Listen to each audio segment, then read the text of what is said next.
12वें सदी का ज़माना था। आलम इस्लाम एक अजीम मगर निहायत मुत्की हुक्मरान के ज़ेर साया था, जिनका नाम नूरालदीन महमूद ज़िंगी रहमतुल्लाह अलैह था। वो अदल, ज़हद, जहाद और इश्क़ रसूल की ज़िंदा तस्वीर थे। उनकी हुकूमत का दौर इस्लामी तारीख़ का एक रोशन बाब है, लेकिन आज हम उनकी ज़िंदगी के एक ऐसे वाक़ये का ज़िक्र करेंगे जो उनके इश्क़ रसूल और गैबी ताईद की लाजवाल दास्तान है। ये वो वाक़या है जिसने तारीख़ के धारे को हमेशा के लिए बदल दिया। एक रात जब सारी दुनिया सो रही थी, सुल्तान नूरालदीन ज़िंगी रहमतुल्लाह अलैह को ख्वाब में रसूल इकरम सल्लल्लाहु अलैहि वसल्लम की ज़ियारत नसीब हुई। ये कोई आम ख्वाब न था, बल्कि उसमें एक वाज़ेह पैगाम था। नबी करीम नहायत संजीदा अंदाज में फरमा रहे थे, ए महमूद, मुझे उन दो आदमियों से बचाओ। आप दो मखसूस चेहरों वाले अशखास की तरफ इशारा फरमा रहे थे। सुल्तान बीदार हुए तो उनका दिल बेचैन था। उन्होंने उसे एक ख्वाब समझा और वज़ू करके नवाफिल अदा किए, लेकिन अगली रात फिर वही ख्वाब, वही चेहरे और वही इल्तिजा।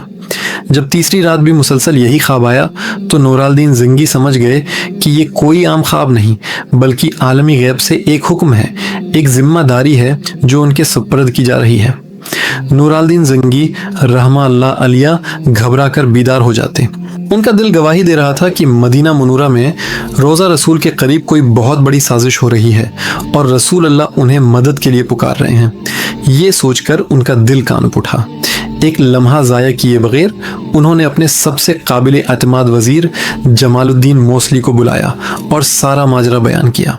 वज़ीर ने मशवरा दिया कि अब ताख़ीर की कोई गुंजाइश नहीं, फ़ौरन मदीना मुनूरा का सफ़र इख्तियार किया जाए। चुनांचा सुल्तान ने रातों रात सफ़र की तैयारी का हुक्म दिया और एक भारी ख़जाना और कीमती तहाइफ अपने साथ लिए। नूरालदीन ज़िंगी रहमतुल्लाह अलैह ने उस सफ़र को मुकम्मल तौर पर खफिया रखा।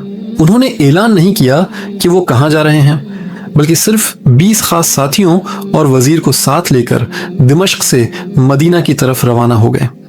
बज़ाहिर वो हज के मुसाफिर मालूम होते थे, मगर उनके दिल में एक अजीम जिम्मेदारी का बोझ था और आंखों में नबी करीम के हुक्म की तामील का इज़्म। वो रात दिन सफ़र करते रहे, रास्ते में कहीं नहीं रखे, यहाँ तक कि सिर्फ 16 दिन के अंदर वो मदीना मुनूरा की मुक़द्दस सरज़मीन पर पहुँच गए। मदीना पहुँचकर नूरालदीन ज़िंगी रहमतुल्लाह अलैह ने सबसे पहले मस्जिद नबवी में हाज़िरी दी।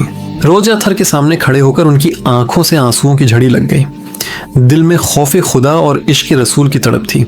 उन्होंने बारगाह रिसालत में सलाम पेश किया और दिल ही दिल में अर्ज़ किया, या रसूल अल्लाह, आपका ग़ुलाम हाजिर है। नमाज अदा करने के बाद उन्होंने अपने वज़ीर से मुशावरत की कि अब आगे क्या करना है। वो दो चेहरे जो ख्वाब में दिखाए गए थे, उन्हें कैसे तलाश किया जाए। वज़ीर ने मशूरा दिया कि आप ऐलान करवाएं कि सुल्तान तमाम अहले मदीना में सिदका और तहाइफ तकसीम करना चाहते हैं। उस तरह शहर का हर शख्स आपके सामने से गुजरेगा और आप उन चेहरों को पहचान सकेंगे। चुनांचा ऐलान कर दिया गया और मदीना के तमाम मर्द व ज़िन, बच्चे बूढ़े क़तार दर क़तार सुल्तान के पास आने लगे। नूरालदीन ज़िंगी रहमतुल्लाह अलैह हर शख्स को खुद अपने हाथ से सिदका देते और गौर से उसका चेहरा देखते। दिन गुजरता गया, मदीना के हज़ारों लोग आकर चले गए, लेकिन वो दो मनहूस चेहरे कहीं नज़र न आए। जब तमाम लोग सिदका लेकर जा चुके तो सुल्तान ने शहर के ज़िम्मेदारों से पूछा, क्या कोई ऐसा शख्स बाकी है जो सिदका लेने ना आया हो? उन्होंने जवाब दिया, ए अमीर अल मोमिनीन, सब आ चुके हैं सिवाय दो लोगों के। सुल्तान ने पूछा, वो कौन है? बताया गया कि वो मगरिब यानी मुराकिश से आए हुए दो बहुत नेक और परहेजगार बुजुर्ग हैं जो दिन रात इबादत में मशगूल रहते हैं। वो किसी से कुछ नहीं लेते, बल्कि ख़ुद लोगों में खैरात बांटते हैं। वो रोज़ा रसूल के करीब एक मकान में रहते हैं और जन्नतुल बक़िया की ज़ियारत के लिए भी अक्सर जाते हैं। ये सुनते ही नूरालदीन ज़िंगी रहमतुल्लाह अलैह का दिल धड़क उठा। उन्होंने हुक्म दिया, उन दोनों को फ़ौरन मेरे सामने पेश करो। जब उन दोनों आदमियों को लाया गया तो सुल्तान ने उन्हें देखते ही पहचान लिया। ये वही दो चेहरे थे जो उन्हें ख्वाब में दिखाए गए थे। सुल्तान ने उनसे पूछा, तुम कौन हो और यहाँ क्या कर रहे हो?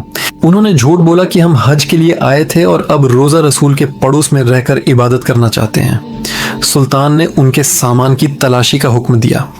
उनके पास से कुछ किताबें और थोड़ा माल मिला, لیکن کوئی مشکوک چیز نہ تھی۔ سلطان پریشان تھے کہ آخر معاملہ کیا ہے۔ اچانک کسی نے کہا کہ ان کے گھر کی بھی تلاشی لینی چاہیے۔ نورالدین زنگی رحمہ اللہ علیہ خود ان کے ٹھکانے پر پہنچے۔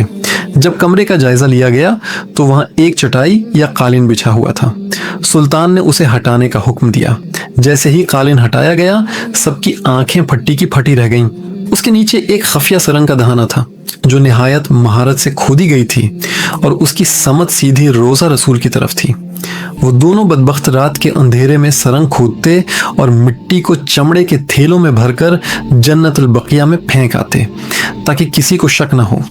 جب ان دونوں سے سختی سے تفتیش کی گئی تو انہوں سین اور دردناک حقیقت سامنے آئی۔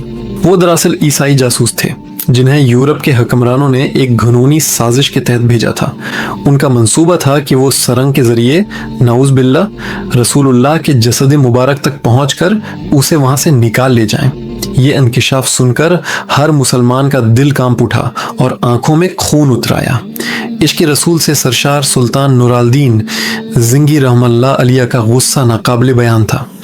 نورالدین زنگی رحمہ اللہ علیہ نے اللہ کا شکر ادا کیا کہ اس نے اپنے محبوب نبی کی قبر مبارک کی حفاظت کے لیے انہیں منتخب فرمایا۔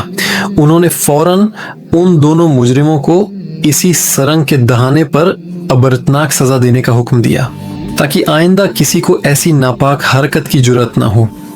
یوں اللہ تعالی نے اپنے ایک نیک بندے کے ذریعے اپنے محبوب کے روزہ مبارک کی حفاظت کا معجزانہ انتظام فرمایا اور دشمنوں کی سازش کو ناکام بنا دیا۔ اس واقعے نے سلطان نورالدین زنگی کو ہمیشہ کے لیے ایک نئی ذمہ داری کا احساس دلایا۔ انہوں نے حکم دیا کہ روزہ رسول کے چاروں طرف ایک گہری خندق کھودی جائے اور اسے پگھلے ہوئے سیسے سے بھر دیا جائے۔ یہ سیسے کی مضبوط دیوار زمین کے نیچے گہرائی تک قائم کی گئی تاکہ مستقبل میں کوئی بھی زمین کے نیچے سے اس مقدس مقام تک پہنچنے کی کوشش نہ کر سکے۔ یہ وہی سیسے کی دیوار ہے جو آج بھی روزہ اقدس کے گرد موجود ہے۔ یہ واقعہ اس بات کی زندہ گواہی ہے کہ اللہ تعالی اپنے محبوب نبی صلی اللہ علیہ وسلم کے مقام اور مرتبے کی حفاظت خود فرماتا ہے، اور اس کام کے لیے وہ اپنے نیک اور مخلص بندوں کو منتخب کرتا ہے۔ نورالدین زنگی رحمہ اللہ علیہ کا اخلاص، تقوی اور عشق رسول ہی تھا جس کی بدولت انہیں غیبی مدد اور رہنمائی عطا ہوئی، اور وہ تاریخ میں خادم حرمین اور محافظ روزہ رسول کے طور پر ہمیشہ کے لیے امر ہو گئے۔ اللہ ان پر اپنی رحمتیں نازل فرمائے۔ اس ویڈیو کو شیئر کر کے اس ایمان افروز واقعے کو دوسروں تک پہنچائیں۔ ہمارے چینل کو سبسکرائب کرنا نہ بھولیں۔ شکریہ۔